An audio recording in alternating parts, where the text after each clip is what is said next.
ওটা eci.gov.in log ইনে click করতে হবে।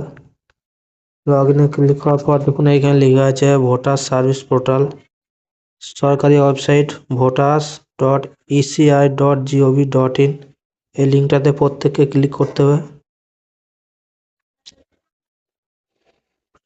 ক্লিক করার পর একটা এরকম ইন্টারফেস চলে আসবে। চলে আসার পর এই বাঁ দিকে দেখুন এখানে লেখা আছে search your name in last SIR. তার নিচেতে লেখা আছে দেখুন submit documents against notice issue, মানে এইখানে আপনার ভোটার কার্ডে নোটিশ এসআইআর এসছে কিনা তা চেক করা যাবে। তাই সবুজ ঘরটাতে ক্লিক করবে প্রত্যেকে। ক্লিক করার পর আপনাদের যে ভোটার কার্ড আইডি আছে সে ভোটার কার্ডের আইডিটা আপনাদেরকে এখানে ইনপুট করতে হবে।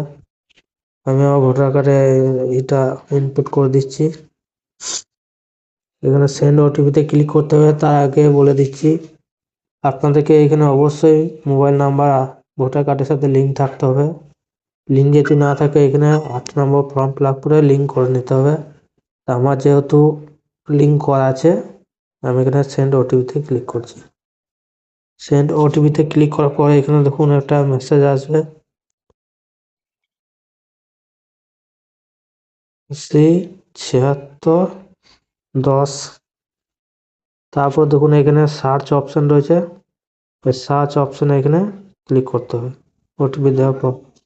দেখুন এখানে লেখা আছে no notice has been generated as on day, মানে আমার এখানে ভোটার কার্ডে কোনো এসআইআর নোটিশ ইস্যু হয় নাই। তা বন্ধুরা এইভাবে আপনারা খুব সহজে আপনাদের মোবাইল থেকে ঘরে বসেই এসআইআর নোটিশ এসেছে কিনা আপনারা চেক করতে পারবেন। ভিডিওটা ভালো লাগলে অবশ্যই লাইক এবং সাবস্ক্রাইব করে দেবেন।